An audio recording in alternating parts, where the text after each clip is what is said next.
Yun, cover up tattoo kay Madam Fresh from Japan. So, bali, yung tattoo niya, yung nasa kanan, yan, yung dark na yan. Tapos ginawa natin siyang owl. So, usually kasi ang ginagawa ko ngayon sa cover up, instead of opaque or advanced black and gray, kinocolored ko siya. Tinatry ko siyang gawing colored. So, okay naman yung nagiging resulta niya. So, ito, home service yan sa may Anabu.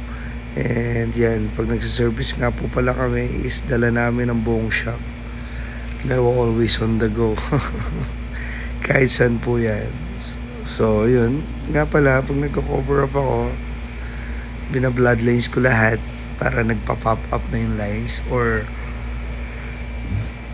hindi gawa po yung stencil. Yan. So, gamit ko nga pala dyan is 25RM, 7RM, 3RL. Tapos sa mga solid naman, pwede kang gumamit ng RL at RS. Yan. So mga ganyang ilaw-ilaw naman, usually ang ginagamit ko dyan is tangerine, bright orange, and yellow. Ganda. Ganda ng combination niya. So nilagay ko siya sa gitna para may contrast din. Tapos naglagay din ako ng violet or deep purple sa baba.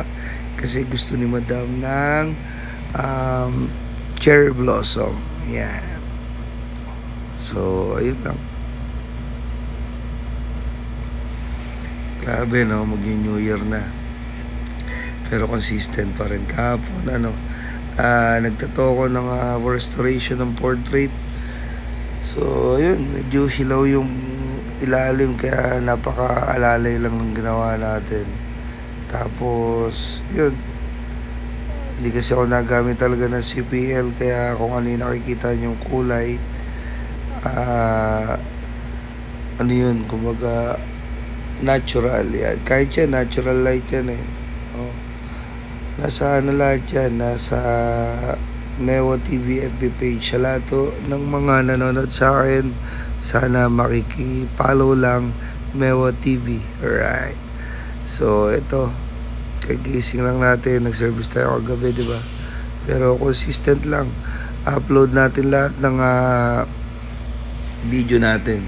Tapos, ayun. Ang masasabi ko lang is may mga video na akala mo walang views. Tapos nagulat ako ngayon, no? May nagtitrending ako ngayon.